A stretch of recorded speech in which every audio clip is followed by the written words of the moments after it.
situation that turns into a carjacking. They take a car. That results in a police pursuit that goes out of Boston into Watertown.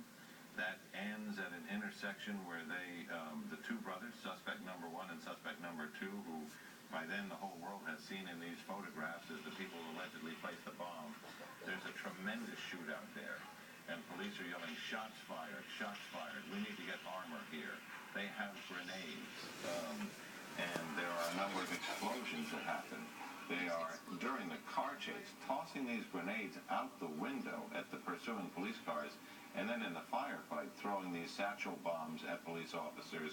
One of those brothers is killed there on the scene, and the other brother flees in a second vehicle that gets about 5 or 6 blocks away before it too is abandoned. And from that vehicle radiated out this perimeter of roadblocks and police officers that they locked that area down. And this search we've been watching through the morning is the hunt for that remaining suspect, the one who allegedly placed the bomb at the Boston Marathon. John, they were able to put that perimeter in place very quickly.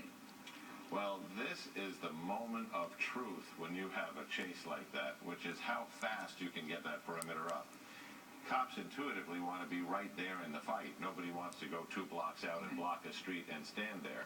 But there's a discipline to it, and if you can get a perimeter that locks down a square area by blocking each street and posting that with a cop who can see anybody who comes out of the alleys or that block, you have a high likelihood that your subject is going to be captured within that perimeter. The vulnerability in the beginning is if you get a good lock on this end of the perimeter and you're still trying to find resources to block the other end, that's a time when the person makes that decision. Am I going to hide in an alley, jump in a garbage can, hunker down, or am I going to try to slip out one of these streets? And you don't know till the end of the search. Also following the story all morning is Bob Orr in Washington. Bob? Yeah, Charlie, I'm listening to you guys talk. You know, what strikes me is if Elaine Keanu's interviews hold up, and these two suspects, these two brothers, were not that familiar with Watertown, that could be good news, because that would mean that this suspect we're looking for, this Dzhokhar Tsarnaev, is out of his comfort zone. You know, that if he's flushed out of the place where he knows he can find safe harbor, it makes it harder for him to hide. He's the guy in the white baseball cap here on the right of your screen. We've called him since last night suspect number 2. He is now still on the run. His older brother, Tamerlan Tsarnaev, is dead. He died in the shootout with police overnight. What's interesting about these two guys is that we know they come from Chechnya by way of family roots, but according to relatives and officials, they've been here for quite a long time.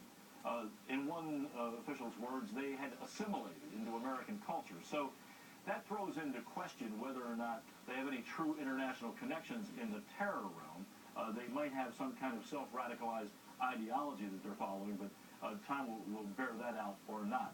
The key right now, it's a 2-pronged process. The key is to find the second suspect. We have a new FBI photo that was just issued this morning. That's the one we saw last night of the two brothers together. And this is the new photo of Dzhokhar Tsarnaev. And this is a full-face shot that's high resolution, and the FBI is hoping that if somehow he's not already known, because his face is around the world, that this will jog somebody's memory and maybe trigger a phone call. But finding him first is the key. Finding out whether he has Confederates and other planners is the second step of the process, Joe. Bob, thanks. Our coverage continues on CBS This Morning.